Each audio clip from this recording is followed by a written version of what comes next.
L'écho pour tous, présenté par Mehdi Litim. Chères auditrices, chers auditeurs, bonjour.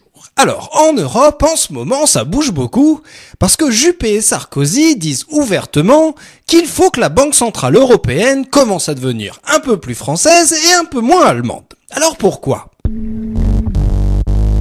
Alors, vous le savez, la crise des subprimes déclenchée par les spéculateurs a déclenché de nombreuses faillites d'entreprises et de nombreux licenciements. Et c'est très positif, parce que ça veut dire que la loi du marché marche plutôt bien. Mais ce qui est plus embêtant pour les gouvernements, c'est quand l'État lui-même est en crise à cause de la crise. C'est-à-dire quand l'État n'a plus d'argent en caisse, parce que les impôts rentrent moins et que les dépenses grossissent. Alors, vous vous en souvenez, les premiers gouvernements qui criaient à l'aide, c'étaient les gouvernements grecs, irlandais et portugais.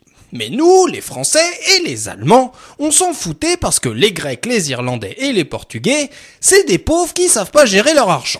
Donc, tout allait pour le mieux dans le meilleur des mondes, les pauvres souffraient de la crise et le marché rééquilibrait les déséquilibres. Mais voilà pas que la crise rattrape aussi les États riches, parce que voilà pas que la France commence à avoir peur que les agences de notation mettent des mauvaises notes à l'État français et lui enlèvent son triple A. Résultat, en France, le ton change, parce que l'État français commence à se dire que les pauvres, en fait, ça peut être nous, et que du coup, les pauvres, des fois, c'est des gentils. Alors, comment aider les pauvres victimes des injustices de la crise, se demandent les Français. Eh bien, c'est simple. Il faut que la Banque Centrale Européenne prête de l'argent à la France, parce que je vous rappelle qu'une banque centrale, l'argent, elle peut en créer autant qu'elle veut, et elle peut acheter ce qu'elle veut avec. Oui, mais voilà.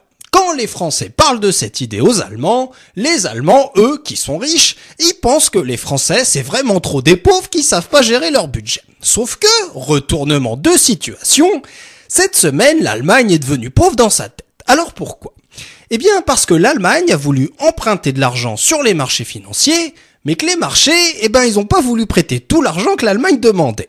Du coup, tout le monde se dit que les marchés font moins confiance à l'Allemagne. Du coup, l'Allemagne, dans sa tête, elle devient pauvre et elle commence à avoir peur qu'on veuille plus lui prêter d'argent comme un vulgaire italien ou un portugais. Et ça, c'est la honte. Alors, c'est pour ça que Juppé et Sarkozy en profitent pour mettre un gros coup de pression à l'Allemagne en lui demandant d'accepter que la Banque centrale prête de l'argent aux États pauvres de la zone euro et à la France. Et si la France demande ça à l'Allemagne, c'est pas parce que la France serait devenue gentille avec la Grèce, le Portugal ou l'Italie. Mais c'est parce que la France se sent faible et parce que la France sent que l'Allemagne s'affaiblit. Donc si la France se découvre subitement l'âme un peu plus européenne, c'est parce que la France s'aperçoit que la Banque centrale, c'est un outil très efficace qu'il faut savoir utiliser en période de crise. Et la France, surtout, s'aperçoit enfin qu'on n'a jamais réglé une crise internationale avec un vive la République et vive la France. L'écho pour tous, une chronique écrite et présentée par Mehdi Litim sur Marmite FM 88.4. Vous pouvez nous contacter pour réagir à cette chronique sur marmitefm.canalblog.com.